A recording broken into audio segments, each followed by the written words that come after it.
It has been a smooth flight. The aircraft is on final approach and about to reach Category 1 ILS, decision height of 200 feet in instrument meteorological conditions. The captain is flying. His co-pilot is looking at the instruments and at 300 feet calls 100 above. At 200 feet, the co-pilot calls decide. The captain responds with go around, sets toga thrust and begins to pitch up. Contrary to SOPs, he looks outside but has no visual references and consequently perceives the acceleration as a false pitch attitude. Due to this somatographic illusion, the captain applies stick down, quite the opposite of the movement that's required. As the pitch down continues, the aircraft starts descending instead of climbing.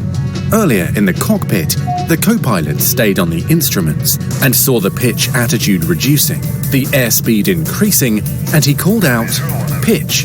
The captain only hesitantly responded, and the aircraft continued to lose height. Almost at the same time, don't sink sounded due to height loss.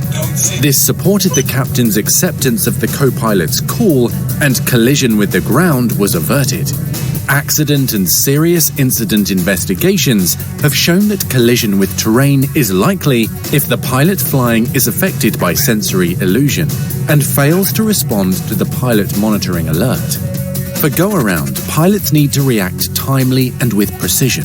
Toga thrust, adapt or change configuration for the missed approach, and once positive climb is confirmed and called, gear up. Both pilots should fully rely on their flight instruments throughout the approach and go-around.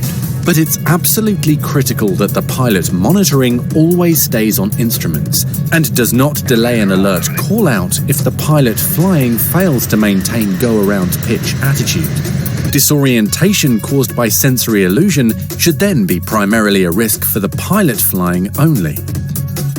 Spatial disorientation can occur as any go-around begins, particularly if it is unexpected. So keep in mind the following key messages. When initiating a go-around, the sudden change from low to high thrust can create sensory illusions. The flight instrument display of aircraft attitude is the only reliable reference available for a go-around in all conditions. During a go-around, the pilot flying must prioritize the required pitch attitude from the attitude indicator. The pilot monitoring is the last barrier if one pilot looks out and is affected by sensory illusion. But the real defense is head in, not head out, for both pilots at the beginning and throughout any go-around. Learn more about sensory illusions on Skybury.